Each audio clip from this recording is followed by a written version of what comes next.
Fala galera palmeirense, Samuel Dias aqui na área e seja bem-vindo ao canal.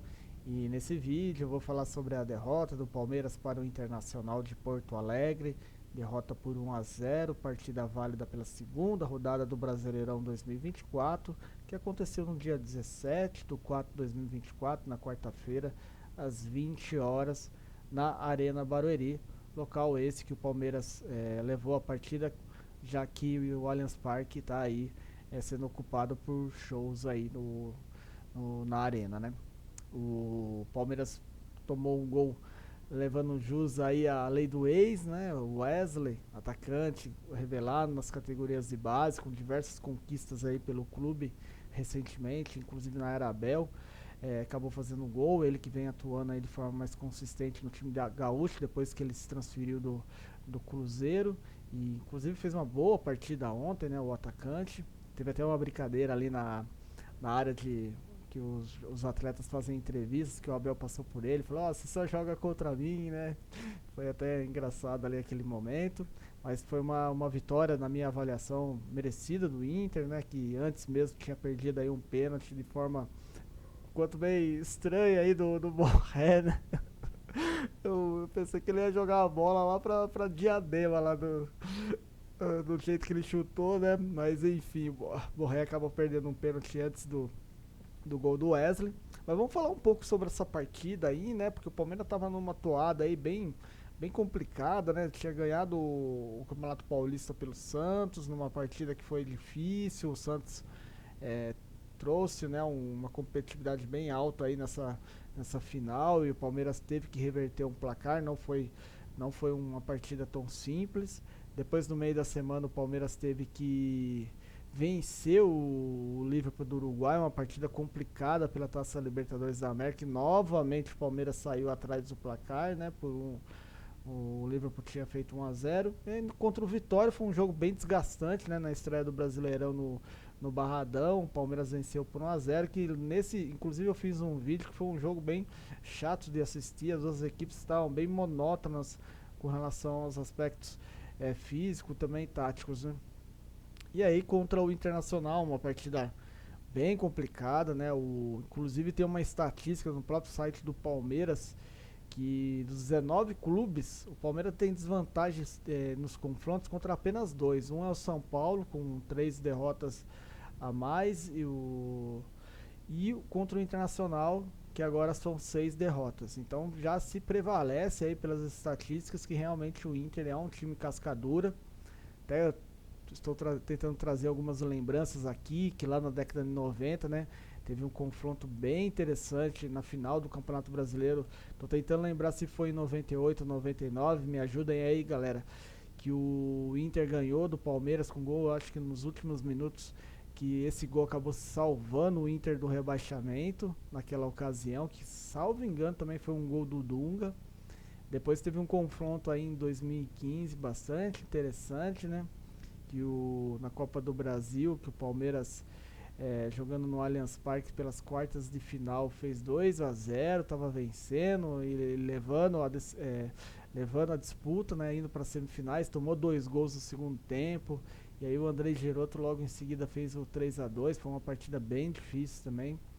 É, e teve a partida contra o Internacional do ano passado, 3 a 0 na própria Arena Barueri, pela segunda pelo segundo turno do Brasileirão, que foi bem na reta final do Campeonato Brasileiro, né, do ano passado, que acabou culminando na liderança do Verdão aí no Campeonato Brasileiro do ano passado, e que era uma partida que o Palmeiras tinha, salvo engano, perdido por 3 dias ou 7 dias antes para o Flamengo por 3 a 0 no Maracanã, mas depois contra o Internacional venceu por 3 a 0, confirmou de vez a liderança do Campeonato Brasileiro e não largou mais, se sagrando aí do Deca campeão. Mas vamos falar aqui sobre o jogo, né? Porque eu vi muitas críticas com relação à Arena Barueri, né? E eu quero até fazer depois um vídeo só sobre esse assunto, né? Porque ele é bem polêmico, há muitas críticas, né? O Everton tinha comentado ontem que é importante o Palmeiras ter um outro estádio, né? É um estádio que tem um gramado bom, etc. E ele ele foi bem, digamos, democrático no comentário dele, não levando crítica, mas também falando, olha, o Allianz Parque é nossa casa. E de fato é, né? Não tem como assim a gente negar que o Arena Barueri ontem, por exemplo, estava num clima muito, né, tranquilo, né? Um clima para um jogo igual desse nível, Palmeiras Internacional. Não estou fazendo nenhuma crítica à torcida que estava lá presente, muito pelo contrário, né? Mas assim, não é a casa, não é aquele caldeirão que é o Allianz Parque, né? E, salvo engano, também teve vários locais lá do estádio que estavam, por exemplo, vagos, né? O estádio não lotou, o Palmeiras não conseguiu lotar o estádio ontem. E se tivesse pelo menos lotado, poderia trazer alguma pressão a mais, porque a torcida do Palmeiras realmente, independentemente do local, vai levar ali uma certa cobrança ali com relação ao time adversário, vai fazer uma pressão, e isso é bastante importante. E também é importante para os próprios jogadores, né, que estão acostumados com esse calor da torcida, né? Então, o aspecto, acho que de torcedor, ele pesa muito, né, quando se fala de Arena Barueri. E ele pesa muito mais do que até o próprio Pacaembu, quando o Palmeiras tinha que jogar lá, né? Agora, um aspecto é inegável, né? O Palmeiras já também está acostumado a jogar na Arena Barueri, né? Então esse não é um ponto, a gente pode até trazer como um dos pontos, mas para mim não é o ponto primordial, né? Mas que ontem foi uma partida que para mim visivelmente, né, assistindo não do estádio, né, pela televisão, eu senti realmente que o clímax, né, não estava tão daquela forma, né, costumeira dos jogos do Palmeiras, com a torcida mais empolgada, com o estádio lotado, enfim. Mas eu volto a reforçar, isso aí não é uma crítica àqueles torcedores que estavam lá no estádio, muito pelo contrário. É um aspecto que eu acredito que é o próprio ambiente do Arena Barueri que acaba proporcionando, se estiver vazio, um clima mais frio, um clima mais ameno com relação à pressão da torcida para o time adversário. Agora, sobre a questão também, eu vi alguns pontos relacionados ao Piquerez, né? Que o Piquerez ele não estava tendo uma temporada tão produtiva, depois teve um momento de alta aí, principalmente na reta final do Paulistão, e aí teve algumas críticas com relação à tomada de decisão dele ali na lateral, né? Que foi a partir da roubada de bola de um lance que ele, né, tava ali tentando, que tava com a bola, que culminou no gol do Inter, mas ali também é uma tomada de decisão bem rápida, né? O Piquerez já tem algumas ocasiões ele já tentou essa jogada, muitas delas acabaram dando certo, mas dessa vez encontrou ali alguns atletas do Internacional bem rápidos e que, meu, ali foi mérito total do time do Inter de ter roubado a bola, feito um contra-ataque de forma muito atenciosa e realmente de forma dinâmica, a ponto de acabar fazendo um gol ali. Mas é, tem críticas com relação a essa tomada de decisão, sim, mas para mim também não foi assim um fator determinante. Mas aí você fica me perguntando assim, tá bom, Samuel, tem a Arena Barueri, tem a questão do Piquerez, mas o que você considera assim como ponto final aí para não estender tanto o vídeo? O Palmeiras tá vindo numa toada bem forte, né, nesses últimos dias, né? Teve que reverter um placar na decisão do Campeonato Paulista contra o Santos, com uma pressão também psicológica, porque estava enfrentando um time que está na segunda divisão, mas que fez um páreo duro no final do Paulistão. Depois o Palmeiras teve um confronto que não foi tão simples contra o Liverpool do Uruguai pela segunda rodada da Libertadores, que precisava vencer, né? O Palmeiras tomou um gol logo no início do jogo, não foi um jogo assim ok do Palmeiras, muito pelo contrário. E depois teve um confronto lá no Campeonato Brasileiro, pela primeira rodada do Brasileirão, que foi um jogo que eu até fiz um vídeo aqui, foi um jogo chato de assistir, que as duas equipes realmente estavam bem amenas, né? Tava bem tranquilas, vamos dizer assim, né? Porque os dois clubes realmente não tiveram assim qualquer tipo de entusiasmo com a partida. Os treinadores também tentaram de alguma forma é, alterar, né, as suas escalações, suas opções táticas. Eu até comentei aqui no vídeo pós-jogo que foi a primeira vez que eu vi o Abel praticamente colocando quatro atacantes, né, uma linha de quatro ali, tava 4-2-4 praticamente. Mesmo assim não deu, não foi uma partida tão agradável de assistir, também não teve muitos lances, muitas criações de jogadas. E contra o Inter, que é um confronto pesado, é, é, a corda realmente acabou balançando, não tem como, né? Os caras não são robôs, não são automáticos, né? Então eu acredito que essa toada aí, esses jogos, e o Palmeiras vai continuar ainda nessa toada bem forte.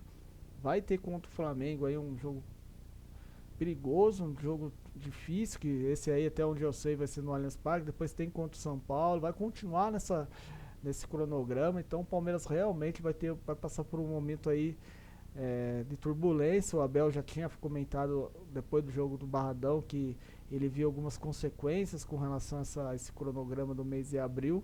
E vai começar agora. Agora o Palmeiras realmente vai ter que ter muita frieza e realmente tentar utilizar da melhor forma possível todos os seus atletas aí para não desgastá-lo. Mas outro ponto que eu quero deixar destacado aqui é que alguns atletas do Palmeiras que são importantes, né, acabam não tendo quando o Palmeiras não vai bem, eles consequentemente também não vão bem, né?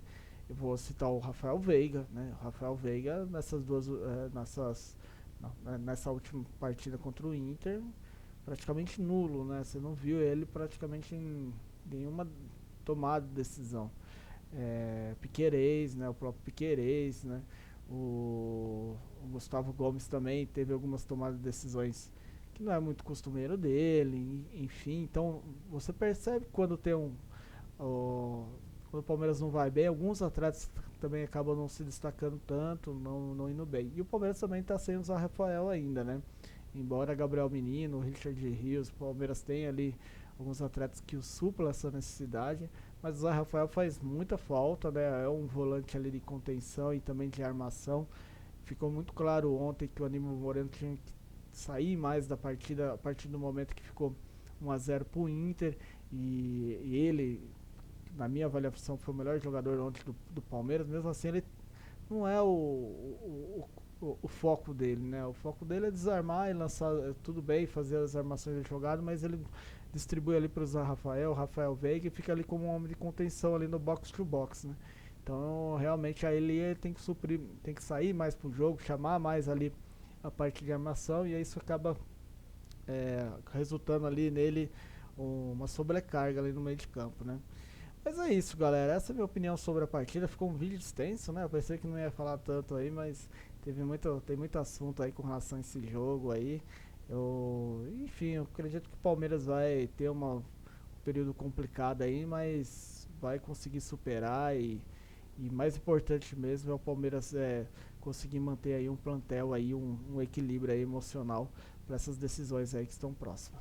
Beleza? Espero que vocês tenham gostado desse vídeo, né? Tenham agregado alguma informação para vocês. Se vocês gostaram desse vídeo, né? Eu peço a ajuda de vocês para dar aquele joinha e compartilhar com a galera palmeirense.